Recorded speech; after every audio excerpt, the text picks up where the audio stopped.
Video like जरूर कर लीजिए और ऐसे वीडियो लगातार फ्री में पाने के लिए चैनल को तुरंत सब्सक्राइब कर लीजिए और बेल आइकन को जरूर टैप कर लीजिए ताकि आगे भी सारे वीडियो आपको मिलते रहे। यूट्यूब में फॉलो करते हैं तो प्लीज ये वाला फ्री टेलीग्राम चैनल जरूर ज्वाइन कर लीजिएगा। सारे नोटिफिकेशन सारे अपडेट यहीं पे आते हैं, ध्यान रखिए।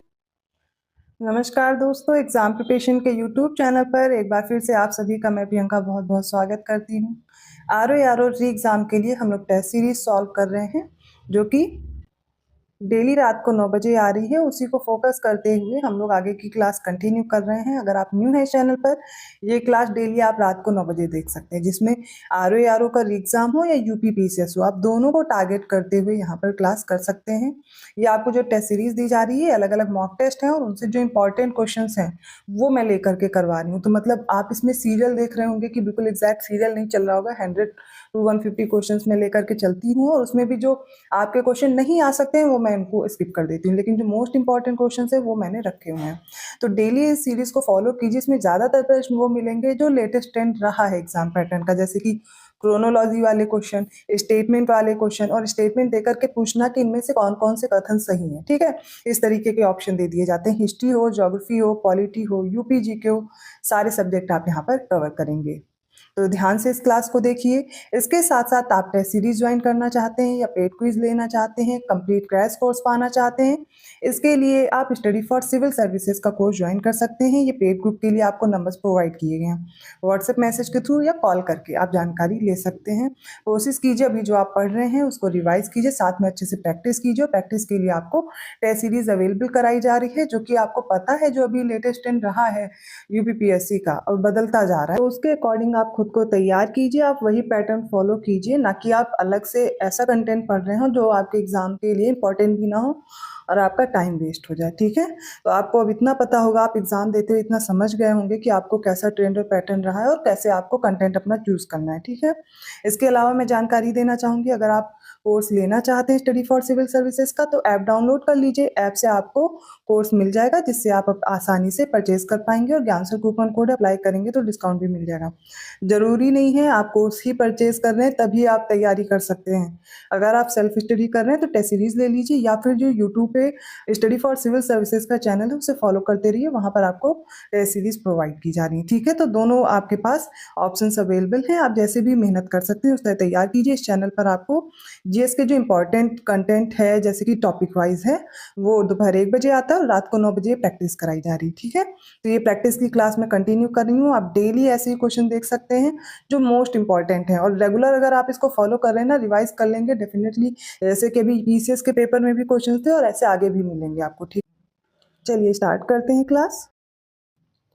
96 क्वेश्चन देखिए, नीचे 2 कथन दिए गए हैं। एक कथन असर्शन है, दूसरा उसका रीजन है और सही उत्तर का चयन करना है। सबसे पहला जो कथन है, किसी पिंड का जो भार है वो गुरुत्वीय त्वरण के समानुपाती होता है। The weight of a body is proportional to acceleration due to gravity. इसका रीजन है क्योंकि गुरुत्वीय त्वरण का मान भूमध्य रेखा पर सबसे कम और ध्रुवों पर सबसे अधिक होता है। The value of gravitational acceleration is lowest at the equator and the highest at the poles. बताइए कौन सा आंसर करेक्ट है? इसका राइट आंसर है ऑप्शन ए। कथन और कारण दोनों सही है और कारण कथन की सही व्याख्या भी कर रहा है। 97 क्वेश्चन है, निम्नलिखित में से कौन सा उपकरण है जो पास्कल के नियम पर आधारित है? Hydraulic brake, hydraulic press, hydraulic lift. Correct answer होगा ऑप्शन सी, तीनों ही पास्कल लॉ पर बेस्ड हैं।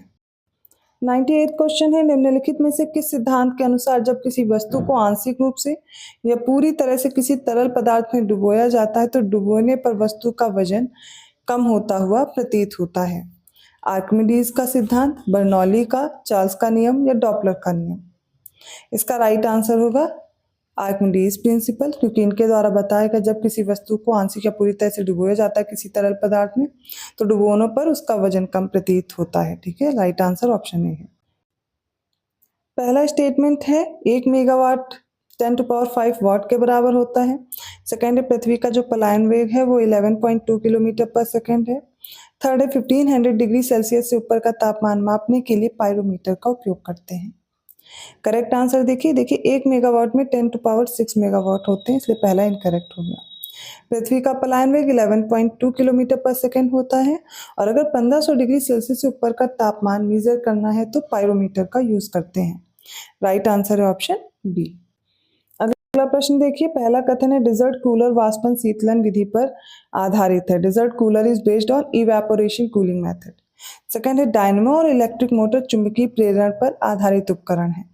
हाइड्रोजन बम किस प्रिंसिपल पर कार्य करता है, तो न्यूक्लियर फिजन दिया गया है।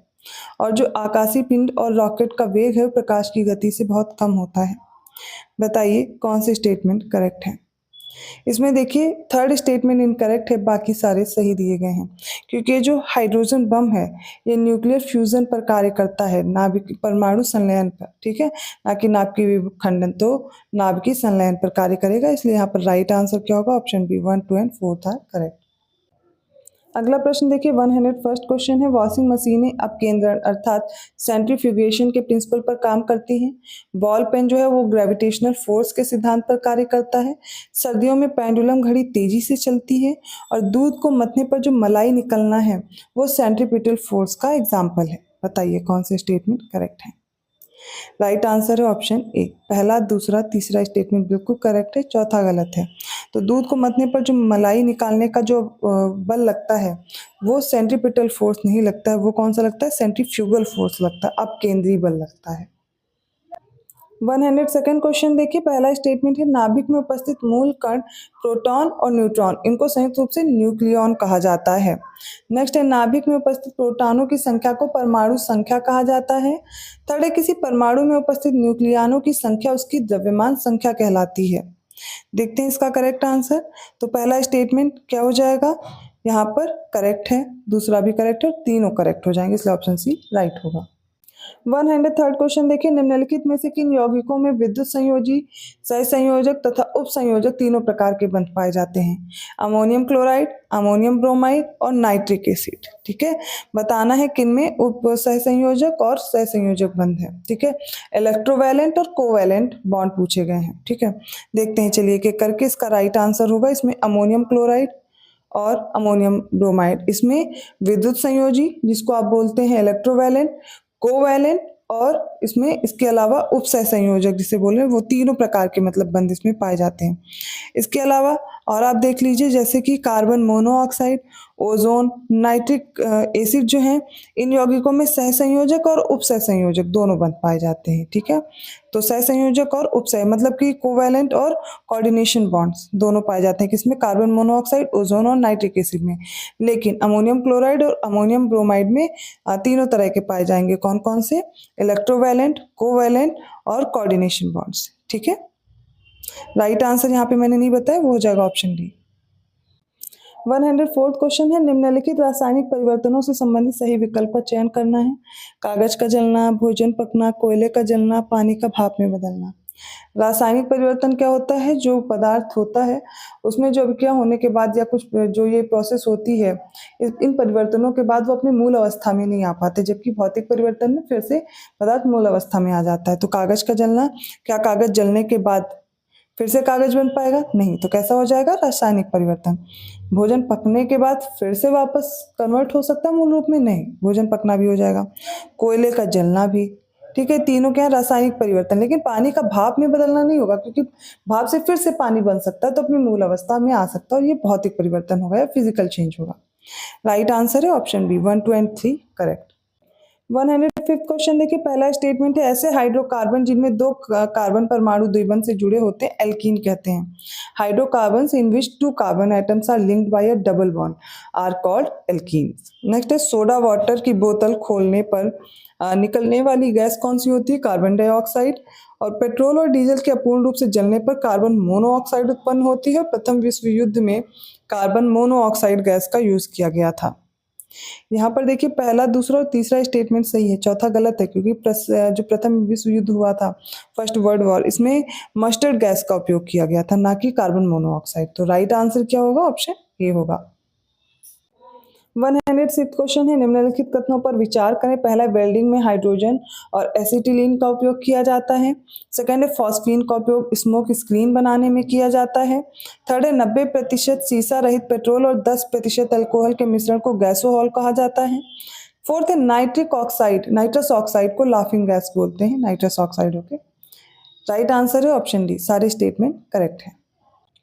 107 क्वेश्चन है। सारे स्टेटमेंट देखिए। पहला, एथिल अल्कोहल चीनी के फर्मेंटेशन द्वारा निर्मित होता है।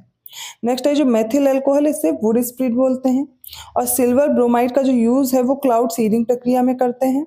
एलिथ्रीन और सिंथेटिक पायरेथ्रोइड कीटनाशक है जिसका उपयोग किसमें करते हैं? मच्छर भगाने वाली दवा में। इसका देखिए कौन सा उत्तर सही होगा। तो यहाँ पर एथिल अल्कोहल कैसे प्राप्त होता है? फर्मेंटेशन किया जाता है शुगर का, मिथाइल अल्कोहल को वुड स्प्रिट बोलते हैं। लेकिन यहाँ पर जो सीडिंग, क्लाउड सीडिंग प्रक्रिया, इसमें हम लोग सिल्वर आयोडाइड का यूज करते हैं, ना कि सिल्वर ब्रोमाइड का। और चौथा स्टेटमेंट भी करेक्ट है। तो राइट आंसर यहाँ पर है option B, 1, 2 and 4 are correct. अगला प्रश्न पहले आप देखिए, वीडियो पॉज कीजिए और मैं इसका आंसर बताती हूँ, ठीक है? पहले रीड कर लीजिए। पहला स्टेटमेंट है, मेलेटोनिन को अंधेरे का हार्मोन कहते हैं या फिर रात का हार्मोन कहते हैं। करेक्ट हो जाएगा। लाइकेन कवक और शैवाल से बने मिश्रित जीव है। तो लाइकेन मिक्स्ड ऑर्गेनिज्म होता है जो फंजाई और एल्गी के बीच की होता है। तो राइट आंसर होगा। बीटा अमाइलॉइड प्रिकर्सर प्रोटीन खतरनाक मस्तिष्क रोग अल्जाइमर का कारण बनता है। तो बीटा जो एमाइलॉइड प्रिकर्सर है, ये प्रोटीन है जो कि कॉज करता है ब्रेन डिजीज, जिसको अल्जाइमर बोलते हैं। करेक्ट हो जाएगा। टायरोसिन एक तरह का अमीनो एसिड होता है जो कि प्रोटीन वाले फूड्स होते हैं उनमें पाया जाता है। राइट हो जाएगा और इसका सही उत्तर होगा ऑप्शन डी। अगला प्रश्न देखिए, सही विकल्प चुनना। पहला स्टेटमेंट है जो पैंक्रियाज है वो एक तरह की मिक्स्ड ग्लैंड है। मिक्स्ड ग्लैंड का मतलब क्या है? तो ये क्या होती है? अंतःस्रावी और बहिस्रावी, एक्सोक्राइन एंडोक्राइन दोनों टाइप की ग्लैंड है। इससे एक पाचक एंजाइम साबित होता है। करेक्ट हो जाएगा। पैंक्रियाटिक जूस निकलता है इससे। नेक्स्ट है जो पैंक्रियाज है, इसकी लैंगरहैंस की आइलेट्स है, मतलब लैंगरहैंस की दीपिकाएं हैं। इनमें भी जो बीटा सेल है उससे इंसुलिन का स्रावण होता है, जो अल्फा सेल है इससे ग्लूकेगॉन का स्रावण होता है। करेक्ट हो जाएगा। नेक्स्ट आ जाती है डेल्टा सेल, जिससे सोमैटोस्टैटिन नामक हार्मोन साबित होता है। तो याद रखिएगा, अल्फा, बीटा और डेल्टा। तो क्या हो जाएगा अल्फा, बीटा, डेल्टा में? तो अल्फा से कौन सी सिक्रीट होता है? ग्लूकेगॉन हार्मोन, ठीक है। बीटा सेल से इंसुलिन होता है जो क्या करता है? ब्लड में जो ग्लूकोज की मात्रा है उसको नियंत्रित करता है। अगर इसकी कमी हो गई तो ग्लूकोज की मात्रा ब्लड में बढ़ जाती है, जिससे डायबिटीज हो जाता है। याद रखिएगा, इससे प्रश्न पूछे गए हैं पिछले एग्जाम्स में। और ये जो डेल्टा है, इससे सोमैटोस्टैटिन सिक्रीट होता है। राइट आंसर ऑप्शन डी है। 110th क्वेश्चन देखिए। पहला स्टेटमेंट है, मिनी मार्था डिजीज होती है पारे की अधिकता के कारण, ठीक है। और अगला है जो मिथ्या कंडवा या झूठा कंडवा होता है, ये किसकी वजह से होता है? फंगल डिजीज है और ये धान की फसल में होता है। अगला स्टेटमेंट है जो पिट्यूटरी ग्लैंड है, इसको मास्टर ग्लैंड भी बोलते हैं और मानव शरीर में सबसे छोटी अंतःस्रावी ग्रंथि है। इसका करेक्ट आंसर हो जाएगा ऑप्शन सी। तीनों स्टेटमेंट करेक्ट हैं। और आज के क्वेश्चन थे इंपॉर्टेंट। आई होप आपको समझ में आए होंगे। किसी भी क्वेश्चन में आपको डाउट लगता है आप कमेंट करके पूछ सकते हैं। वीडियो अच्छा लगा तो प्लीज़ लाइक जरूर कीजिए, चैनल को सब्सक्राइब कीजिए और लोगों को शेयर करते रहिए। ऐसे क्वेश्चंस के साथ मैं आती हूँ नेक्स्ट वीडियो में। और अगर आप पेड कोर्स में इंटरेस्टेड हैं तो डिस्क्रिप्शन बॉक्स में दिए गए नंबर्स पर कॉन्टैक्ट करके अपने कोर्स को परचेज कर पाएंगे। धन्यवाद।